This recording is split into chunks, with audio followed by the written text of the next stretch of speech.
მოგესალმებით, დიდი მადლობა მოწვევისთვის. სანამ უშუალოდ თქვენ კითხვას ვუპასუხებდე, პირველ რიგში გეტყვით, რომ ძალიან ბევრი უზუსტობა არის იმ ფორმულირებაში, რომელიც თქვენ ჩამოაყალიბეთ ამ ქრონოლოგიასთან დაკავშირებით, მაგრამ პირველ რიგში მე მინდა საზოგადოებას ბოდიში მოვუხადო იმის გამო, რომ ჩვენ გვიხდება ამ თემაზე გამუდმებით საუბარი. ნამდვილად არ მეგონა, რომ კიდევ მოგვიწევდა ამ ფორმატით, ამ ფორმით საუბარი ამ თემაზე და პრეზიდენტის ადმინისტრაციასთან ამ ფორმით ურთიერთობა. ჩვენ შეგნებულად თავს ვიკავებდით ამ თემის კომენტირებისაგან. თქვენთვის ცნობილი არის, რომ ჩვენს პრეს კონფერენციებზე, რომლებიც საგარეო საქმეთა სამინისტროში ორშაბათობით ტარდება, მხოლოდ იმ შემთხვევაში ვპასუხობდით ამ კითხვას, თუ კი ჟურნალისტების მხრიდან იქნებოდა შეკითხვა და შეგნებულად არ საუბრობდით საჯაროდ იმ ნიუანსებზე, რომელიც მართლაც უაღრესად დამაზიანებელი არის ჩვენი ქვეყნისთვის. პირველ რიგში გუშინდელ კომუნიკაციასთან და იმასთან დაკავშირებით, რაც გასაჯაროდა რუსთავი 2-ის ეთერით, რა თქმა უნდა, როდესაც ორ უწყებას შორის და ეს არ არის ჩვეულებრივი უწყობე პრეზიდენტის ადმინისტრაცია და საგარეო საქმეთა სამინისტროს უწყებას შორის კომუნიკაცია საჯარო ხდება, პირველ რიგში ელემენტარული ეთიკის ნორმები, ელემენტარული კოლეგიალურობის ფორმა უნდა იყოს დაცული, როდესაც პრეზიდენტის ადმინისტრაცია თქვენ გაძლევთ ამ მიმოწერას, რომ იკითხოს ჩვენც შეგვეკითხოს აზრი ამის შესახებ და ელემენტარულად ჩაგვაყენოს საქმის კურსში, რომ ასეთ რამეს აპირებს. მე ვერ წარმომიდგენია, როგორ შეიძლება ჩვენ მომავალში გავაგრძელოთ ურთიერთობა, როდესაც ეს ნდობა დაიკარგა, როდესაც ჩვენ ყველანაირად ვცდილობდით პრეზიდენტის ადმინისტრაციასთან არა მარტო მიმოწერით, არასრული ინფორმაცია მოგვაწოდეს, ჩვენ დამალეს რამე თუ რაშია საქმე. კი ბატონო, მე არ ვიცი თქვენ რა ინფორმაცია მოგაწოდეს, მაგრამ მე ვიხილე თქვენი კომენტარები და ციტირება ჩვენს მიერ გაგზავნილი კომუნიკაციიდან, სადაც შეგნებულად იყო გამოტოვებული ის პასაჟები, სადაც ჩვენ ძალიან მკაფიოდ განვუმარტავთ პრეზიდენტის ადმინისტრაციას, თუ რა ზიანის მომტანი არის ორი დელეგაციის გამგზავრება გაეროს კლიმატის ცვლილების სამიტზე. ზუსტად განვუმარტავთ. კი ბატონო, ამ თემებზე საუბარი არის, მაგრამ ქრონოლოგია მაინტერესებს პირველ რიგში. მოდით ქრონოლოგიაზე პირველ რიგში ეს წერილი არის დათარიღებული 25 თებერვლით, მაგრამ როგორც მინისტრის კომენტარისგან მოისმინეთ, საგარეო საქმეთა სამინისტროში, კერძოდ გაეროს მისიაში ის არის შემოსული 14 მარტს. მე მინდა აი გაჩვენოთ მისიაში შემოსული ეს წერილი ოფიციალურად, რომელიც პოსტით არის მოსული გაეროს სამდივნოდან, აი კუთხეში არის პოსტის მიერ დარტყმული შტამპი, სადაც ნაცვლად არის მითითებული 14 მარტი. და ეს წერილი რამდენადაც კომიკური არ უნდა იყოს, აქ წერილი არის გამოგზავნილი პრეზიდენტის სახელზე, ყოფილი პრეზიდენტის მიხეილ სააკაშვილის სახელზე, მას ხელს აწევს გაეროს სამდივნოს წარმომადგენელი ქალბატონი სუზან მალკორა, რა ეს უბრალოდ კლერკი არის ეს. რამდენიმე თვე უკვე რა თქმა უნდა, აღარ არის. ეხლა მე თქვა ბუნებრივია ისმის კითხვა შეიძლება დაგვადანაშაულოთ, რომ რატო არ იყო ცნობილი ეს რა თქმა უნდა, ეხლა როგორ წარმოგიდგენია თქვენ პრეზიდენტ მარგველაშვილს მიღებული აქვს გაეროს გენერალური მდივნის მისალოცი წერილი, როდესაც მისი ინაუგურაცია იყო.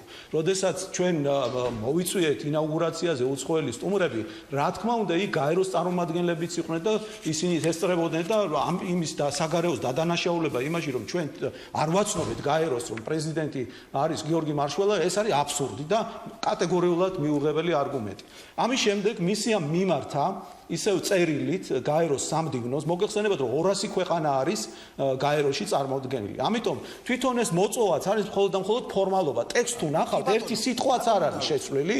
ამის შემდეგ მიმართა მათ დამამთავრებინეთ და გეტყვით. ამის შემდეგ მიმართა მისიამ გაეროს სამდივნოს, რომ შეესწორებინა ეს შეცდომა, რომლის პასუხით ჩვენ მივიღეთ მაისის ბოლოს. 20 მაისს არის შემოსული საგარეო საქმეთა სამინისტროში გაეროს მისიიდან, აი ჩემია ნომერის გითხრათ და ხელთ მაქვთ ასევე დოკუმენტი შემიძლია გაშუქოთ დოკუმენტზე თქვენი წერილი, რომელიც თქვენ გააგზავნეთ პრეზიდენტის ადმინისტრაციაში და არის ასლი წერილის, რომელიც 25 თებერვლით არის დათარიღებული და მაშინ გიორგი მარგველაშვილზეა საუბარი. კი ბატონო, იმას შემდეგ რაც მისიამ მიმართა გაეროს სამდივნოს, რომ გაესწორებინა ეს შეცდომა, ჩვენ მივიღეთ უკვე ახალი წერილი, რომელიც შემოსული არის გაეროს მისიაში 19 მაისს, ისევ პოსტის მიერ მიღებული შტამპი ადევს ამას და უკვე არის შესწორებული, კორექტირებული ვერსია უკვე პრეზიდენტ მარგველაშვილის სახელზე, მაგრამ თარიღი ისევ არ არის შეცვლილი და ისევ 25 თებერვალი არის აქ.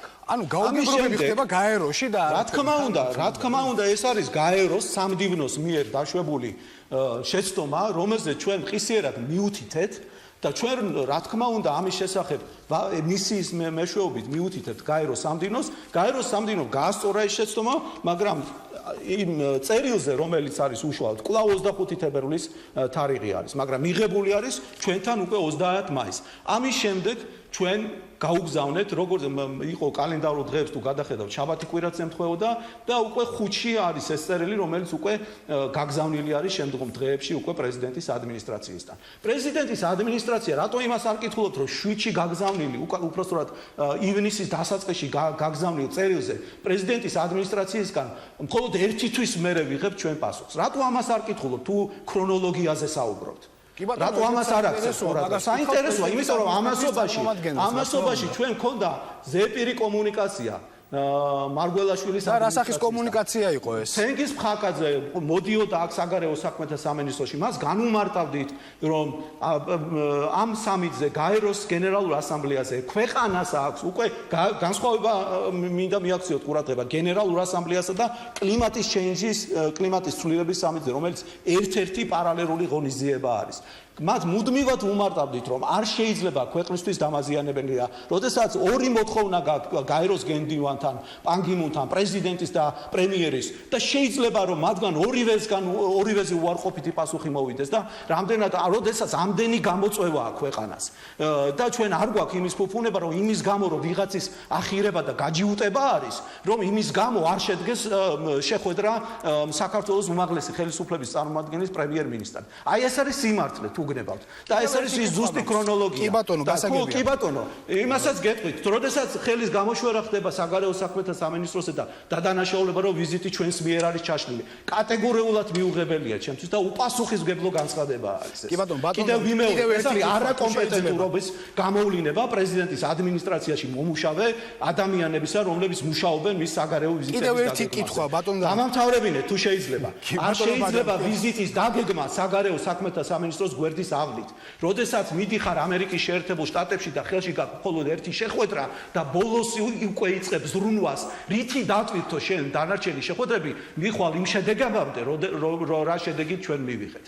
როდესაც სოფლიო ბანკთან და სავალუტო ფონდთან საგარეო საქმეთა სამინისტროს გვერდის ავლით, უფრო მეტის ფინანსთა სამინისტროს გვერდის ავლით, რომელიც მთავარი კომუნიკატორია საქართველოსა და სოფლიო ბანკს და სავალუტო ფონდს შორის, მათი გვერდის ავლით მიდიხარ და იბარებ მის წარმომადგენელს საქართველოში და ეუბნები, რომ ვიზიტი ორგანიზებაში დამეხარე, ეს არის არაკომპეტენტურობის გამოვლინება, რომელიც ჩვენს იმის ძალიან დიდ ზიანს აყენებს. აქედან გამომდინარე, მე ვამბობდი უამრავ ბრიფინგზე მინის არაერთხელ განუცხადებია, რომ საგარეო საქმეთა სამინისტრო არ მუშაობდა პრეზიდენტის ვიზიტზე, საგარეო საქმეთა სამინისტრო მუშაობდა პრემიერის ვიზიტზე. აქედან გამომდინარე, ჩვენ ვერ ჩავშლიდით, სად არის ლოგიკა გამაგებინეთ, ჩვენ ვერ ჩავშლიდით ამ ვიზიტს, გამორიცხულია და თუ რატომ ჩაიშალა ამის მიზეზები, კითხეთ ბატონ თენგიზ ფხალაძეს, მან ეს ძალიან კარგად იცის.